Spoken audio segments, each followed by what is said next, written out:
What is this LIHTC thing? LIHTC means low income housing tax credits. These are issued every year by state and local agencies in about 9 billion annually, but they are separated by each state and by local agency. And each state and local agency gets a certain amount of that budget that's created annually. So it depends on where you're located. And they're used in the acquisition, the rehab, the new construction of rental housing targeted for lower income individuals with lower income restrictions, obviously. They're pretty similar to Section 8. That's why a lot of Section 8 properties have LIHTC as well. So it's good to check to see if it has LURA on it, a land use restriction agreement on it, to see what are the income limits, what are the restrictions that it has on it before you acquire it. Whenever it's a Section 8 property, they might be re-syndicated and converted into a limited partnership. And that's what will help make the property converted into a LIHTC property. REAC means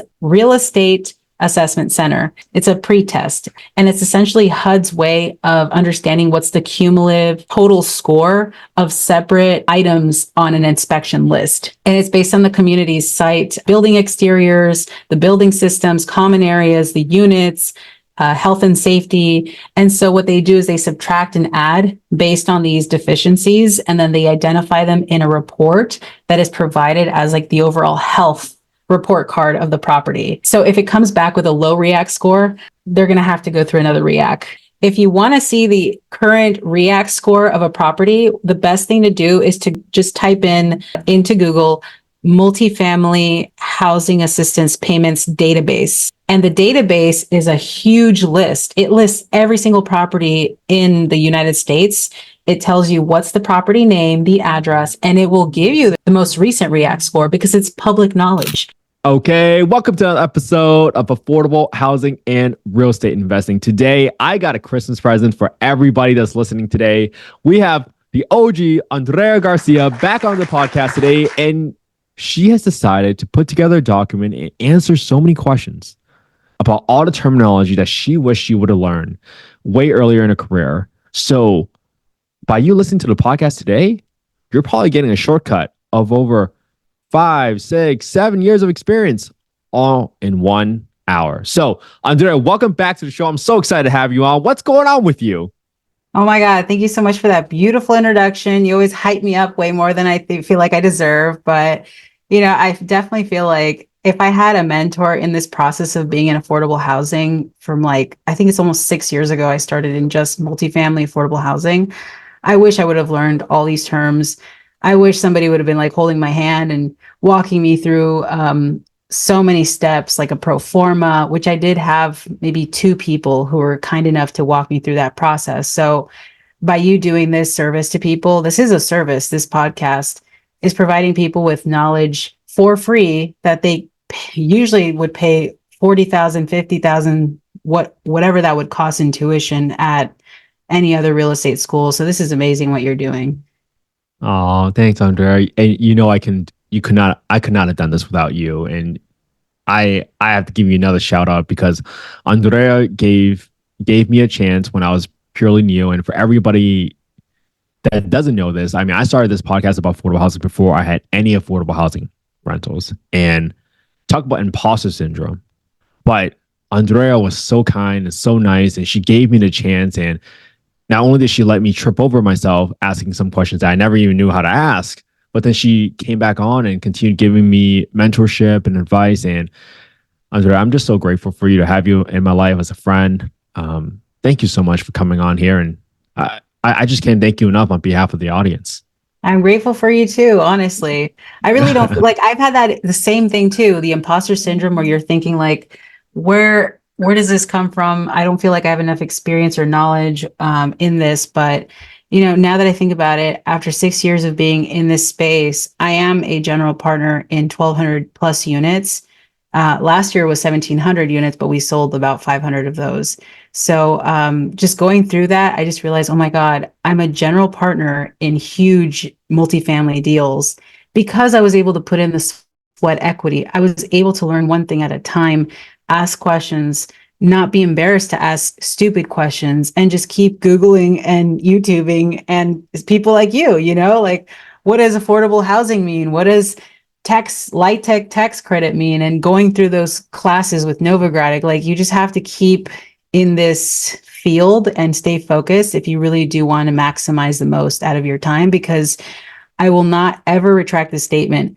Affordable housing investing in multifamily is the most lucrative place you can be in multifamily, because you not only get money from the tenants, you get money from the government, the tax credits it's applied to. There's just so many benefits to it, and you're improving the lives of these tenants.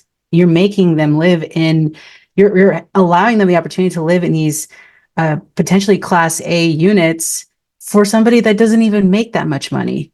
And that's like the beauty of it, that you can develop these properties that were dilapidated, make them Class A, make them beautiful, amazing project amenities, and make these low income families just grateful to the fact that they can live there and only pay maximum 30% of what they make every month.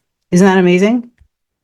That is the most amazing part about this. And when we share and debunk some of those myths together, Andrea, this is how we really truly make differences in people's lives. We are able, and I think maybe I got to find this article. I read that somewhere along the way that one of the biggest single determinants of whether or not someone is going to be successful or what their livelihood might look like is almost like their zip code that they're born in. So when we are the ones that are able to come into great neighborhoods and put in beautiful homes that we will live in ourselves or our parents or our kids, that is something that we can be super, super proud of and feel super, super fulfilled. And this is why I do this, because I love what I'm doing right now. I probably worked more hours than ever in my life, Andrea, but it does not feel like work because I'm just hanging out with people like you. This is technically work, but I'm just hanging out with you. This is the cool part. You know what? Those gray hairs are going to pay off. I know they will. I feel like I'm developing some already, but it's okay.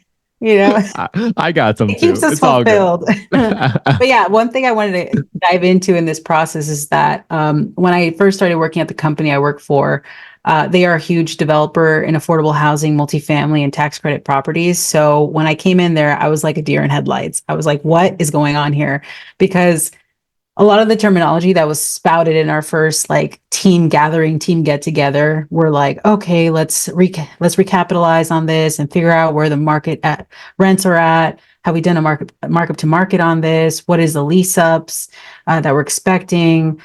Maybe we can convert this to a tax credit play or maybe a bond play, but I don't know where's the rents coming, like all these terms that were spouted out at me. I'm like, what? So over the years, I feel like I started creating this kind of like a how-to in multifamily affordable housing, but I extracted some of those terms and then just put them in a document for you guys.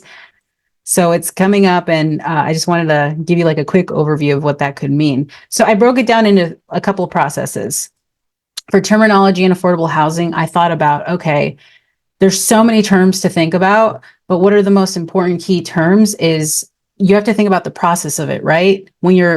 I broke it down in terms of terms you will hear when you're buying a multifamily affordable housing property, when you're going through the due diligence phase, essentially when you're about to close on the deal and acquire it, when you're going through the increasing the rent after you've acquired it, developing the property, stabilizing the asset, refinancing, maintaining the asset, and then finally selling off the asset. So there's a lot of terms used when you're going through these processes. So I wanted to break it down in a shorter way so that you guys can understand what are the most important terms you could possibly hear.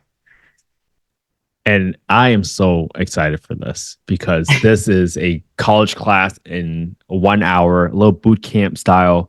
But I'm gonna ask you some of these questions about. Let's start with buying a property, Andrea. So let's start with these three terms that I hear so often, and these made my head spin when I first started. And that's a TTM or trailing 12-month, the rent roll, and the OM, the offer memorandum. Because I want to ask those three together because sometimes you hear about that stuff in the due diligence phase.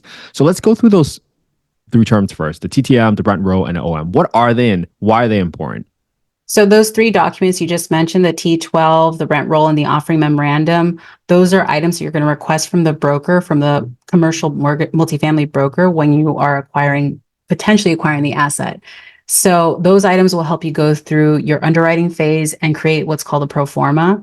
And the T12 is essentially like a profit and loss statement stipulating the month-to-month financials, and it will give you the last 12 months. Sometimes if you don't receive the 12 months, you might have to create it yourself by averaging out the last trailing 3 months. The rent roll, it will include, it's basically a spreadsheet. It's best to request these documents in Excel as well, and they're going to contain really detailed information on each of all the units. They're going to contain what's in the apartment community, like the tenant names, the unit numbers, unit types, square footages, market rents, the actual effective rent, security deposit amounts, and then there's move-in and move-out dates as well. And then the OM, what that's going to provide you with, it's a summary essentially that the broker made for an on-market deal, and that's what they use to advertise the actual deal. So this is their pro forma. Just to make it a quick overview, the offering memorandum is essentially a pro forma from the broker and an advertisement of what their team anticipates it could bring in terms of returns for your team. So it's a presentation. Once again, what you're going to request from that broker is a trailing 12 rent roll offering memorandum just to get your initial underwriting started and some back and forth going with the broker. Oh, this is going to be a good question, Andrea. How do you weigh what's more important, like from what you see in the OM from a broker? Because typically I've heard that obviously if a broker is trying to sell the property, they're going to try to put the best of the best scenarios, right? Possibly. Non-conservative is what we call them. Non-conservative. I love that. How do you, and I know we've done a podcast about underwriting, but as a general overview, what should people watch out for? Because you just mentioned, hey, sometimes OMs, they're not conservative. So how should people look at these items when they get them? And what type of weight should they really be putting onto the Now data you have me thinking. Whenever I get an OM, the first thing I usually look at is the unit mix, because it's a quick down and dirty of what the unit mix is. I like seeing the market comparables. What are the sales comparables and what are the rent comparables, so that you can use that and factor that into your pro forma rents. You will usually also see some quick analysis of what renovations have taken place, like the CapEx or any overall injection into the capital expenditures of that building, along with the demographics of the market. So I usually look at it. When I look at an offering memorandum, I don't focus on the financials because most of it is not conservative and you need to be very conservative in your underwriting. I mostly just look at that unit mix, market and analytics, demographics, and also anything that can tell me what's been injected into renovations. I love that. That was a pro tip. I hope everybody rewinds that and figures out what you should be paying attention to. Not that you should ignore everything else, but just take everything with a grain of salt when you're doing your due diligence. Exactly. So, I mean, I run my own comps. I have to call the comps and pretend like I'm the person renting, because I like the comps that the broker provides me with in the OM, but I like to run my own comparables. And it's also very helpful to see the sales comparables as well. So it does have useful information in there, but I will take what their analysis is and their pro forma with a grain of salt. Yes. And I learned about I think they call it secret shopper or secret shopping, something along those lines. But that's what you have to do. If you want to verify, last time I got a call with a property that had a HAP contract, I just called the market and I said, hey, how many 2-bedrooms do you have? What's in higher demand? How many vacancies do you have? And those are all the questions that you want to ask so that you can truly understand the market that you're looking at a property, because you don't really want to be wrong on this, because a lot of money is riding on these deals. Speaking of HAP contracts, what are HAP contracts, Andrea? They're essentially housing assistance payments that the property is receiving. So I wanted to break this down to somebody that will understand what's the difference between a voucher-based program and a project-based subsidy. So, and you will see this whenever you're going to engage a rent comparability study or try to figure out, okay, is this property 100% HAP contract on it, or do they accept housing choice vouchers by the tenant? So just to answer your question, HAP contract is usually tied to a project-based housing assistance property, and they have a HAP contract, which usually lasts about 20 years. And these are agreements between the Public Housing Authority and the owner of the property to define the number of units eligible for the Section 8 rental subsidies. So this enables your tenants essentially to pay less for their rent in certain situations for that specific building. And then for a housing choice voucher, what that is essentially, it's a program formerly called Section 8. It's basically a form of subsidized affordable housing, which families who qualify, usually having an income of 50% or less from the AMI, the area median income.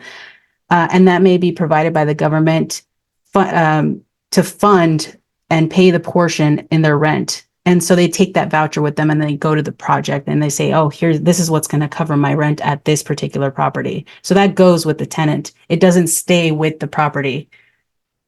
Yes, and I love that how you explained the last piece. What I've been thinking about is the housing choice voucher, formerly known as Section 8 voucher. It goes with the tenant whenever they move. The project-based voucher stays with the unit. So let's say it was just someone like me where I went to college, got a good job, and I said, hey, you know what? I'm ready to move out of this place. I moved out, but then the next person moving in gets to continue enjoying that subsidy because it's allocated unit. Is that a good way to break it down? Yes, definitely. Okay. It's very important to understand those differences because whenever you are going to receive an OM offering memorandum from a broker and it says 95% of the units have a HAP contract or they're project based, that will tell you that you do have certain income limits, income restrictions that are on most of the units. So your funding mostly will come from that plus the government. Interesting. And maybe this is where sometimes I get a little confused, Andrea. Maybe you can clear this up for me. When a building has a HAP contract, let's just say for half the units, does that mean it's on a HAP contract, or do typically your public housing authorities allocate vouchers like, hey, for every 200 units, we'll give you 40 vouchers or something like that? Is that typically under a HAP contract, or can they just say, hey, they heard the vouchers? I just want to make sure I understand the terminology correctly. Yeah. So if a project, meaning the property, is going to have 50% is covered with the project-based HAP contract, that means that for those 50% of the units, they need to have tenants that are making like a maximum of 50% of the area median income. So these units have income restrictions, and you can't have somebody that's like a high income earner living in those units because those units will be provided with funding from the government, and they do have to be maintained as they're a business. So every year your property management company has to request what's called an OCAF, operating cost adjustment factor, to increase those rents. And then for the remaining 50% of those units, those are usually market rate units, and your property manager has to charge market rents for that comparable property. So it's treated differently in terms of how you can increase rent and who qualifies to live in those units.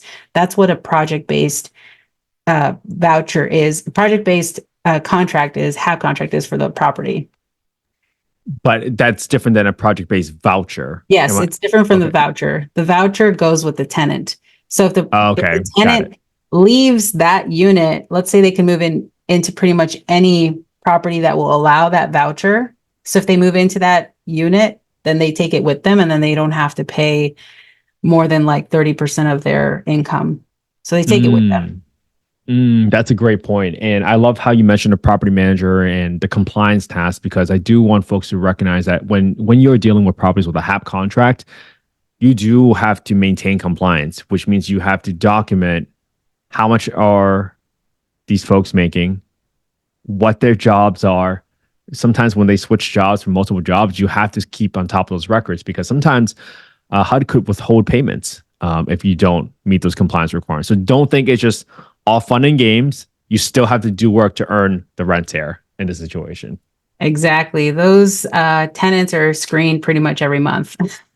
Yeah. Every month they have to submit their pay stubs. And in some cases, they allow it quarterly. But yeah, they do have to qualify and re-qualify consistently in order for them for their income and their rent to be calculated. Specifically, it's for how much their rent will cover that project. Got it. Understand. And just for folks, like personally, Alvin, who's another co-host on the podcast, we don't look for properties with HAP contracts that are under 100 units, because with that amount of compliance, it's very hard to justify a full property manager resource on site unless you have enough units to justify that additional headcount cost. So just something that we have run into that I want to share with the audience that's a little bit more real life. But it doesn't mean that, hey, a project with lower unit count can't work. Just be prepared for the extra work if you're going to take on that challenge. Exactly. I feel like what you could anticipate in that scenario, because a lot of people can't acquire more than 100 units. So if you're going to start off with a project-based voucher property that has less than 100 units, I highly recommend that you hire a property manager that is solely focused on tax credit and Section 8 compliance focus, so that they are very experienced and aware of what they're going to charge and how they're going to qualify tenants. And then they might charge you a little bit more in terms of a management fee, but it's worth it because you do not want to be out of compliance. No, because when you're out of compliance, they're going to withhold the rents, and that's a position you do not want to be in. So we just talked a lot about HAP, Section 8 vouchers, project-based housing assistance. What is this LIHTC thing? People just say it so smoothly off their tongue, but what are the low-income housing tax credit projects, and how do people implement that strategy, Andrea? So with LIHTC, that essentially means low income housing tax credits. And these are issued every year by state and local agencies in about 9 billion annually, but they are separated by each state and by local agency. And each state and local agency gets a certain amount of that budget that's created annually. So it depends on where you're located, but that's the public housing agency that you usually apply for. And they're used in the acquisition, the rehab, the new construction of rental housing targeted for lower income individuals with lower income restrictions, obviously. So most of the LIHTC income restrictions, they're pretty similar to Section 8. So they're very similar to Section 8. That's why a lot of Section 8 properties are LIHTC as well. So it's good to check to see if it has a LURA on it, a land use restriction agreement on it, to see what are the income limits, what are the restrictions that it has on it before you acquire it. And usually whenever it's a Section 8 property, they might be resyndicated and converted into a limited partnership. And that's what will help make the property converted into a LIHTC property. So okay, big words. Tax credit big property. words there, Andrea. Big words. Let's break that down a little bit. Resyndicated. Well, Yes. let's simplify it from a question of, if an investor wants to take advantage of the low income housing tax credit, like, why would they take on a project, and what's the pros and cons of doing a LIHTC project? Ooh, there's so many benefits to making a tax credit property. I'll give you the benefits of it first. Let's start with the good news first. So the good news about converting a property to become LIHTC, which receives low income housing tax credits, is that you have more money from the government in order to help with your rehab. So it helps the developer with their rehab budget. You're able to provide your investors with tax credits, which they can use to depreciate on their taxes. You're able to make sure that it follows LIHTC income restriction regulations, meaning that you are guaranteed to keep usually Section 8 tenants in those units. And it has stricter compliance in terms of upkeep and health and safety. So essentially, you're getting a property that's going to become more elevated. And also you have benefits to the investor, to the developer. You're able to get more money in order to rehab your project because it's used for public good. So you're able to renovate the project for a little bit more money. And that way it helps you guys improve it to what's maybe a Class A building. I would say the only drawbacks about converting a property to a tax credit property is that what's required by those local and government agencies and by lenders are usually a lot longer. Like the list of compliance is long. You usually would have to have what are called QAP deliverables, qualified application deliverables. expenses are tracked a lot more thoroughly. So if you have a development team traveling to the project for its development into LIHTC, you have to keep track of those travel expenses. You have to keep track of pretty much every expense when it comes to converting a project into a LIHTC project. And it's usually re-syndicated, meaning it's restructured in debt and operated by maybe a limited partner. And it's structured in that way so that that project is able to get a tax exemption. So there's so many benefits to it. Wow. Also, I would say the biggest benefit of converting it, I'm sorry, I have to keep rehashing this, but the biggest benefit for sure of any tax credit property conversion is the tax exemption you're going to get, especially if you partner up with a nonprofit and it helps make that property into a nonprofit conversion. So you're able to get a tax exemption on it. So there's just so many benefits to it. Yeah. And the tax exemption, just for everyone to be super clear, that's a property tax exemption. And Yes. a lot of times when you're in this multifamily value add space and you're buying a property, you're increasing value, chances are your property tax is going to go up. So a deal that might not be a deal for a typical multifamily value add investor might be a deal for a nonprofit. It might be a deal for a affordable housing investor like yourselves that are listening to this podcast right now. So this is why it's really important to pay attention to this.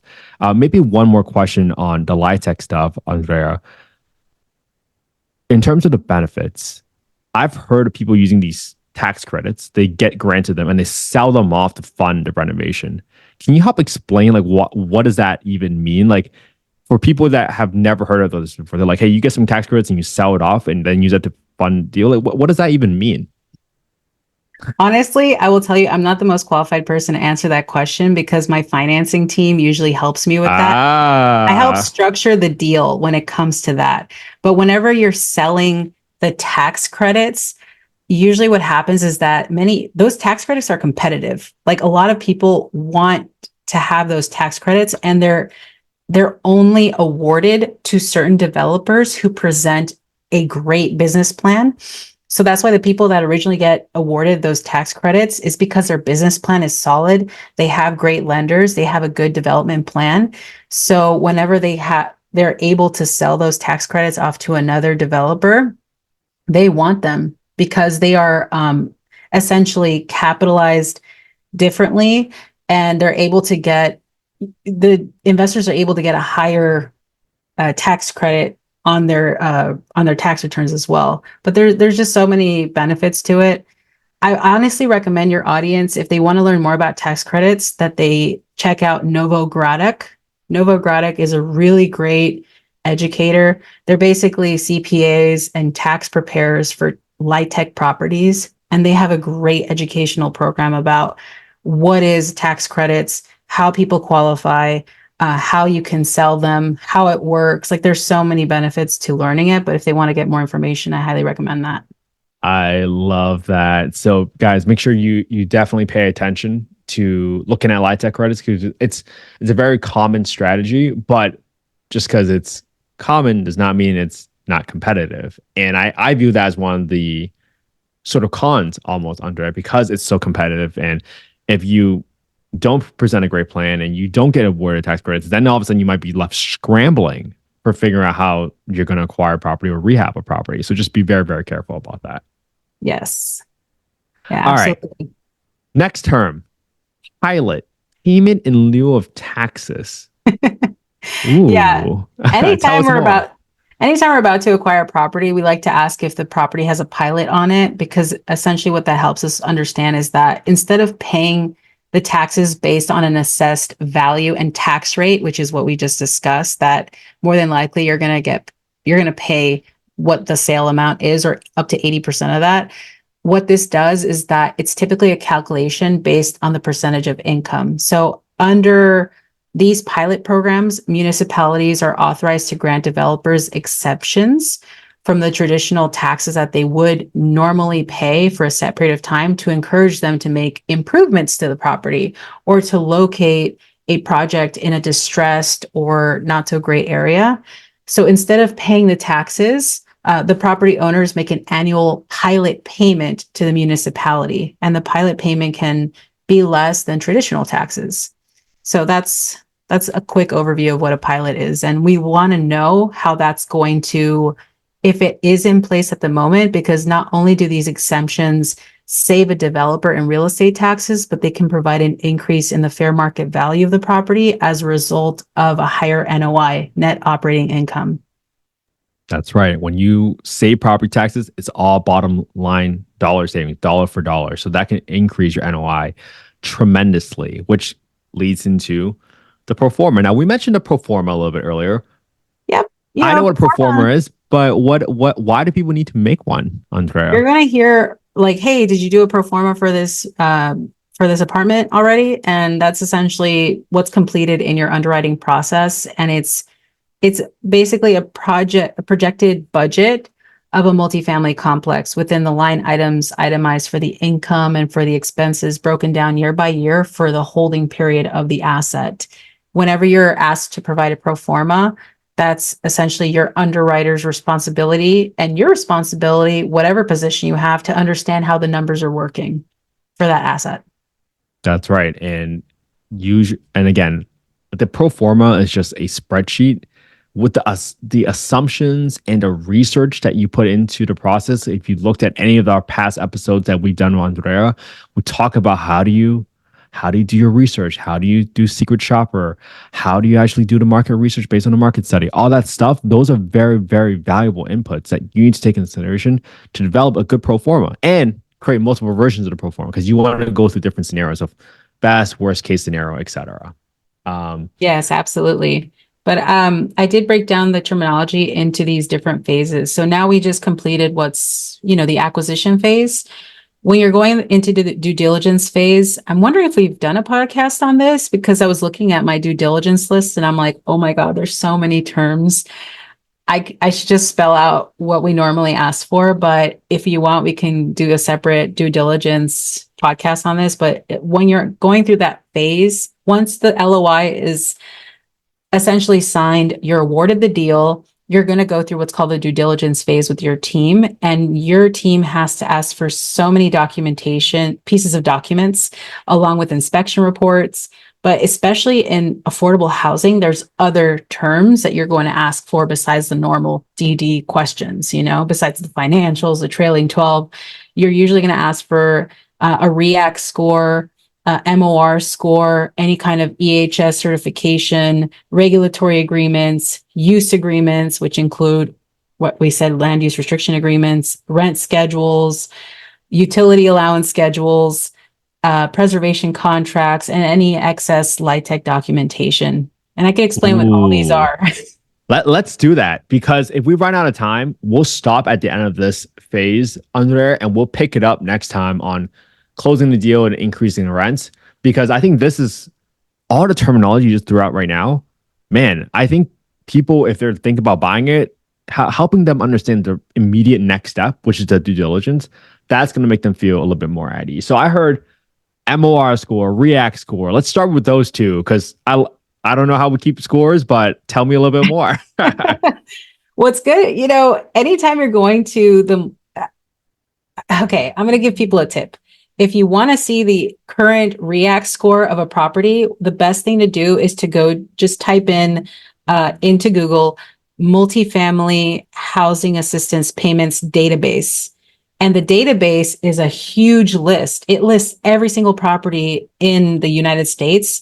It tells you what's the property name, the address, and it will give you the REAC score, the most recent REAC score, because it's public knowledge. You are able to see, okay, I want to buy XYZ apartments in this demographic in this area. Let me see what the current REAC score could be. And if it's a low REAC score, that's an issue. If it's usually like going to school. If a REAC score is over 70%, that's passing, that's good. But if it's under 70, that's no bueno. I'll just give that as a quick tip. Yikes. But it's essentially, it's HUD's way. REAC means Real Estate Assessment Center. And it's essentially HUD's way of understanding what's the cumulative total score of separate items on an inspection list. And it's based on the community's site, building exteriors, the building systems, common areas, the units, health and safety. And so what they do is they subtract and add based on these deficiencies, and then they identify them in a report that is provided as like the overall health report card of the property. So if it comes back with a low REAC score, they're going to have to go through another REAC. And people hire pre-REAC companies to come in and give them a pre-assessment before the REAC inspection is completed. They pay good money for these pre-REAC companies to come in. Interesting. And is that almost similar? I'm trying to draw an analogy to single family homes, because sometimes a fix and flipper for a single family home might pay for a housing inspector to come in and do an inspection before they even list it on the market. So they fix all these issues so to avoid as many credit. Is that why someone would do a pre-REAC Yes. inspection? Okay. Yeah. So the pre-REAC is basically your manager's way or your owner's way of making sure that they're going to pass the REAC inspection. It's the pre-qualification to make sure it's a test. It's a pre-test. I wouldn't say, it's a pre-test. Well, what happens when you fail the REAC score below 70? Does that mean they lose their subsidies or their contracts? What does that mean? Yeah, it puts their subsidy at risk, because it's basically like saying, oh, you're running a slum. This is a slumlord who's running the property. I don't want to give government money to somebody who has a building with a super low REAC score, but that makes me concerned for the tenant's safety. So it's the government's way to make sure that you are a good landlord, that you're providing quality housing, and the REAC score is a great indicator of that, but also the MOR score will tell you that too. And the MOR score is the management occupancy report. It usually does include that REAC as well, but it includes everything from repairs after your last REAC inspection to your admissions policies. Most importantly, the household files that prove the eligibility of your residents. So that's how they both tie in. I see. And is the MOR score and REAC score given annually? Does that happen annually, biannually? What does that look like? The REAC score is done every couple years. It's a surprise. It's like a surprise inspection, but it's a surprise, and they will tell you about maybe 2 weeks in advance, maybe a week in advance. So you have to make sure that your property manager is on the lookout for that notice if you are going to get a REAC. Sometimes it could be every year if your property had a low REAC score, but it could be every maybe 3 years, every 2 years. It just depends on the health of the current building. Got it. And that's really helpful. And whenever the government comes in and does a REAC inspection, is it typically one person, or do they bring in multiple people, like sub trades? Like, hey, someone's looking at the HVAC, someone's looking at the plumbing. Just curious as to what's a knowledge or specific trade knowledge from these inspectors that might be rating you on a REAC score? They usually have a checklist. Whenever these REAC inspectors come by the property, they have a checklist of anything regarding health and safety, building systems, common areas, entryways, even the fire hazard extinguisher. They have to check if those are active, if they're good. If they're not, it could completely ruin somebody's REAC score. So it's definitely like you're going to go through a pop quiz with your, math calculus teacher. That's how it feels whenever you're going to go through that. It could be one person doing it. I don't think I've heard of more than one person completing that inspection, honestly, but I could be wrong. It could have changed. I'm not in charge of this. Usually our property manager has to notify us as the ownership to make sure that, okay, we're going to go through this REAC inspection, and this is what we're anticipating. This is the money we allocated in our OPEX, in our operating expenses, to cover for a pre-REAC because we need it. So they have to let us know when they're going to incur an expense in order to make sure that we're going to pass a test, right? So yes. That's when I find out. Well, I love this. And the analogy I'll use is I know cousins that have owned restaurants, and they tell me the food inspector from the health department comes into restaurants all the time unannounced. And I think sometimes you actually do need this, because you want to make sure the food that people are eating are being handled in a safe way. and things are being kept at temperatures, and you're cleaning and keeping the restaurant in tip-top shape so that people don't get sick eating your food. I kind of view this as almost a similar thing where you said it was like a pop quiz. That makes me feel better actually about the REAC score, because you need to be on top of your game to get a good score. Otherwise, you can kind of tell like whether or not someone's going to be a slumlord, because if the REAC score is low, then they're not being consistent with how they're managing the property. So right. Yeah. And then along with that, like I said, in the due diligence phase, you're going to ask for the REAC score, the MOR score, the EHS certification, which is exigent health and safety of a property. The property owners should have this form to certify any correction of a life-threatening issue. So they may or may not have this recently, but you definitely should ask if it is a Section 8 property for regulatory agreements that are in place or any use agreements. And the reg agreement, we call them reg agreements.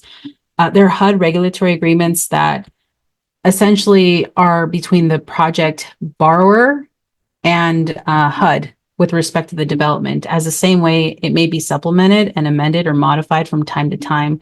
So you're going to see the reg agreement usually tied to a Section 8 property. And then if it's a tax credit property, you're definitely going to see a LURA, land use restriction agreement, which will give you the maximum and minimum of what you could charge in terms of income restriction and also in rent. So these agreements state that the limits and the set period in which you could charge those rents. And the main benefit of making a land use restriction agreement is that you'll basically gain access to low income housing tax credit properties. And there's, like I said, there's so many benefits to that.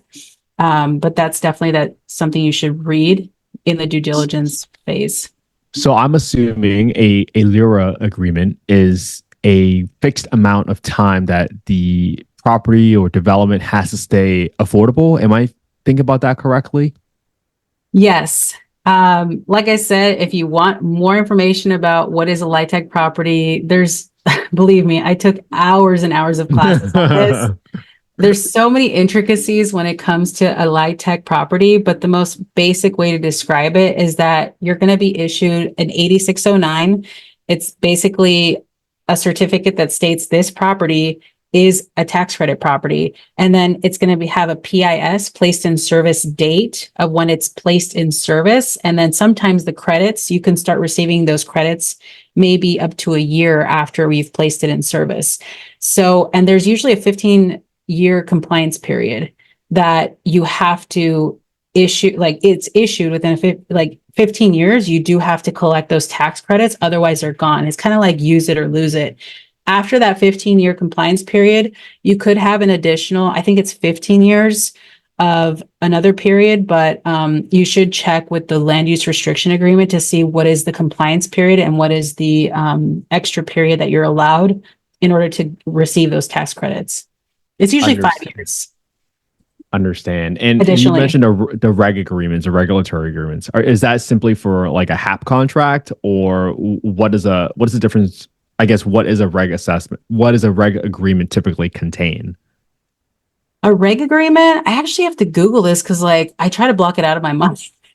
Reg agreements are pretty long. I mean, they're pretty long, and they will tell you the project's address, the project's address, who's the borrower, what are the restrictions in terms of development for this project, and also it'll basically state all the definitions that are within there. But I see. They usually go with a Section 8 building. But the LURAs, if it's a tax credit property and it tells you in the OM offering memorandum that this property is 95% Section 8, but then the rest is 40% AMI / 50%, AMI, then that'll tell you, okay, it might be a tax credit property. So where's the LURA? So those are documentation that you should get in the due diligence phase. Got it. That's a good hot tip right there. Yes, we just did a little mini class on LIHTC. I know there's just so many intricacies to it that I wish that's a whole other podcast.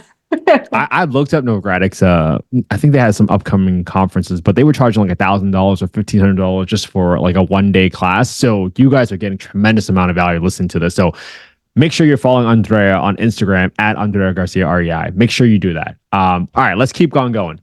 Rent schedule. Why do you need a rent schedule during the due diligence phase? Tell us a little bit more about that. Yeah, so any affordable housing project-based property usually has a rent schedule tied to it, and it's a schedule. It tells you, it's a written agreement for the properties showing the name of each tenant for each tenant and the space occupied. And it will basically tell you this is how much you have to charge for this unit based on the market comparables or based on the operating cost adjustment factor, the increase in rents. But it's an agreement between you and the government that this is what you will charge for that unit type. That's plain and simple. This is the rent schedule. Love it. All right. Well, next up with the rent schedule, you have the utility allowance schedule. What Yes.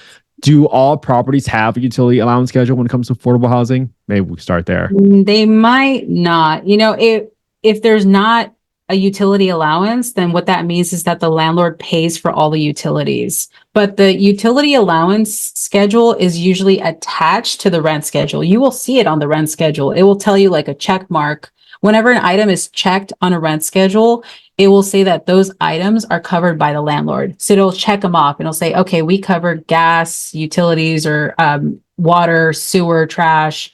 But if they're not checked off, it means that the landlord does not cover those. And then that will basically tell you the utility allowance. It's intended to enable participating families to pay the typical costs for utilities and similar services paid either by energy conserving households and occupying units of similar size and type in that locality.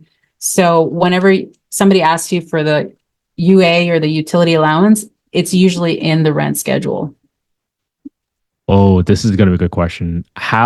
If you have to pay for utilities like water and electricity, that sounds almost scary for a landlord, because what if someone just not report a leak? What if someone keeps blasting the air conditioner? Have you come across any rules of thumbs, or how do you get around that fear, I guess? Because that's really the biggest fear. It's like, hey, what if I'm paying for utilities, could I really bleed a lot of money through it? How do you underwrite for those scenarios, Andrea? Well, it's good to understand, to work with a good property manager to anticipate what could be the rubs, the utility chargebacks on a particular asset. But it's good to look at historicals and see, okay, this is how much we are charging in terms of utilities, and this is how much we're collecting in terms of rubs. So the rubs will be something you look at, the rubs, utility chargebacks, that's up in the income section of your analysis. And then the expenses, the utilities that you are paying as a landlord, will be in the expenses section.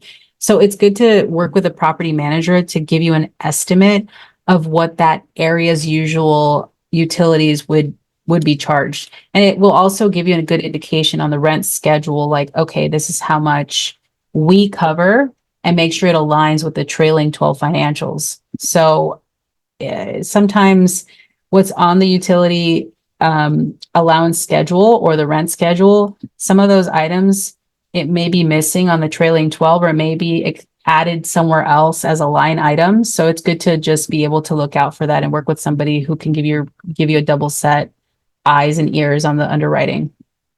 Yeah, and that's why you got to work with a master underwriter like Andrea right here. Thank you so much. We have maybe two more terminology for the buying phase. A preservation renewal contract. I've heard that before. What does that? What does that mean? So just to break it down clear and simple, I know I wrote these terms out, but preservation renewal contract is a pre-existing HAP contract that's in place that has a remaining few years left on the contract, which will be tackled onto your new HAP contract, housing assistance payments. And if your company is going through what's called a markup to market or a renovation. So if you have only 9 years left on your current HAP contract and you're renovating the project, making it more beautiful or affordable, or marking up the rents, then those 9 years will be tackled onto your new 20-year contract. So it'll be 9 plus 20. That's essentially it's an addition to your current of years of how many years you have the HAP contract in place. Got it. So you're buying a property with existing contract and you were deciding to keep it a HAP property to enjoy the subsidies. You have to make sure you're keeping that contract. Essentially the benefit is you're extending the contract and you're enjoying that subsidy for longer because you are meeting those requirements. Okay, that's Exactly. helpful. All right. Last Bringing one. this down as simple as I possible as love I it. could. And also, I put in the diligence phase. If you are purchasing a property that has LIHTC restrictions on it, if it is a LIHTC property, there is documentation that you could request, which would include that 8609s, that certification of when it was placed in service, the LURAs, land use restriction agreements, compliance monitoring documents, 8703s for the last year to make sure it's in compliance, the owner's annual certification, any outstanding 8823s, which is any outstanding violations, LIHTC applications previously submitted, the 42M letter, maximum income limits, along with any kind of a tax credit recapture analysis, and any limited partnership agreements, such as operating agreements. So I'm telling you, LIHTC understanding and deep knowledge is it's specialized. It's educated by many people, but I'm just giving you the overview of what it could include. Well, it also sounds like it could be an advantage almost because you're getting so much documentation and because there's so much compliance required, you're going to have a little bit more confidence in sort of all of the due diligence documents that you're going to receive. Would you agree with that, Andrea? What do you think? Yeah, Or is that just overwhelming? there's so many benefits to it. I mean, I know it sounds overwhelming just for somebody listening to what all this includes, but I want people to be aware that there are terms you're going to hear. And instead of Googling it, it's good to work with somebody who has that previous experience of purchasing an affordable housing property or a LIHTC property, because you're not in it alone. You can do it with other people who are more experienced and can give you like a quick summary of what these terms mean.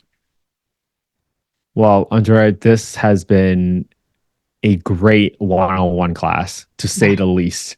I feel like I got my tuition's worth for today. Well, Andrea, what are you up to nowadays? What kind of deals are you working on? Anything that you can share with us? Because we always want the audience to reach out to you if they got something for you or they want to work with you somehow. How can people work with you, and what are you looking for right now? So right now we're looking for essentially people that we can help invest in. Like we're looking for somebody who's more boots on the ground for our units that we're acquiring in Ohio and Indianapolis. So we actually put out an LOI for a 150 plus unit building last week in Indianapolis. And then we also are issuing a LOI on a 60 plus unit deal in Columbus, Ohio, and another deal that we're putting an LOI for by the next week for I think it's like 56 units. So it's moving along really well. Our focus is 30 to 150 units in Columbus, Ohio, Cincinnati, Dayton, those central areas, along with Indianapolis, Indiana. And it's all value add, anything built past 1960. So we're looking for mostly right now as somebody who can be a really great partner with like boots on the ground to scout these properties and to be able to talk with the inspection teams, along with capital partners. We're always looking for capital partners for our deals, which we're syndicating, usually accredited investors, people who meet that accredited investor criteria. But also, I just really love talking with people and educating them a little bit more about affordable housing, because it is not so scary as long as you take the time to understand the terminology or work with somebody and just do as you go, Don't just read terms and try to figure it out yourself. It's good to practice and see how this all can be put into effect, and just keep investing in other people who want to invest in you. I always want to ask people like, how can I be of value to you? Also, Kent, we always ask each other offline, hey, how can I be of value to you? How can I add to your life? Because, we're not alone in this, and I'm happy to keep doing these podcasts. We can do more terminology about what's used in terms of like what terminology is used for closing on a deal or increasing rent, developing a property, stabilizing the asset, refinancing, maintaining the asset, selling the asset. Like there's so many terms, but it's good to just break it down little by little and see what you're getting yourself into when you do make that jump and invest in affordable housing. Oh, I love that, Andrea, so much because I can draw and I can relate to that so well because when I got that contract and that deal that sent to me, and I was like, all right, I'm gonna go replay the episode I did with Andrea. So for all of you that are thinking about, oh, this is too much, just feeling overwhelmed, you don't have to feel overwhelmed. The content is there. Andrea has done the hard work to lay out the terminology for you, to help you look out, to give you some pro tips, but also to help you look out for some potential issues. You just got to go take action now and come back and replay the episode whenever the time is right. You don't have to feel overwhelmed. Today, you're probably consuming this episode and you're thinking like, wow, that was so much. But somewhere along the way, the word LIHTC is going to roll off your tongue. You're like, oh, I heard about that thing before. Next time you get a LIHTC project, you might just come back and replay this episode just to get that basic foundational knowledge. And I think I would just ask folks, like, again, when I started this podcast, I didn't have any affordable housing rentals. And it wasn't until I met great people like Andrea that I started to get a little bit smarter day by day. And you just got to keep getting 1% better every single day. And you're going to be so far along in just a year. I never claim to be an expert, but I am so thirsty and so curious about learning as much as possible about this industry. And we are so blessed to be the audience for Andrea. She comes on and gives some master classes on all this affordable housing stuff. So Andrea, thank you so much for coming on today. We're going to be back definitely going to be back about closing the deals, increasing the rents, and all those other different phases, because I think this is going to be so valuable for the audience. Yeah, you guys definitely follow me, Andrea Garcia, REI. Reach out to me on my handles. I mean, it's the same handle for Instagram, LinkedIn, Facebook. It's Andrea Garcia, REI. And then just, if you want to book a call with me, you can just DM me and say, hey, I want to, learn more from you and see how I can, work with you. And I'm happy to always have those conversations with people. It feels good to give back, because I really wish, like I said, I had somebody holding my hand in the beginning, but you are thrown in the sharks to just learn it all. And it doesn't have to be that scary.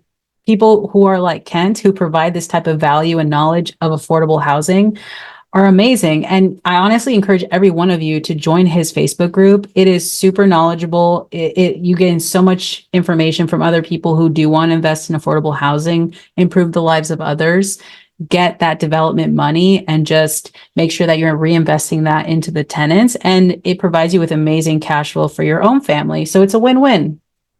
That's right. It's a win-win-win for everybody. So if any of you have more comments or questions, leave them in the show notes in the YouTube video down there in the comment section below.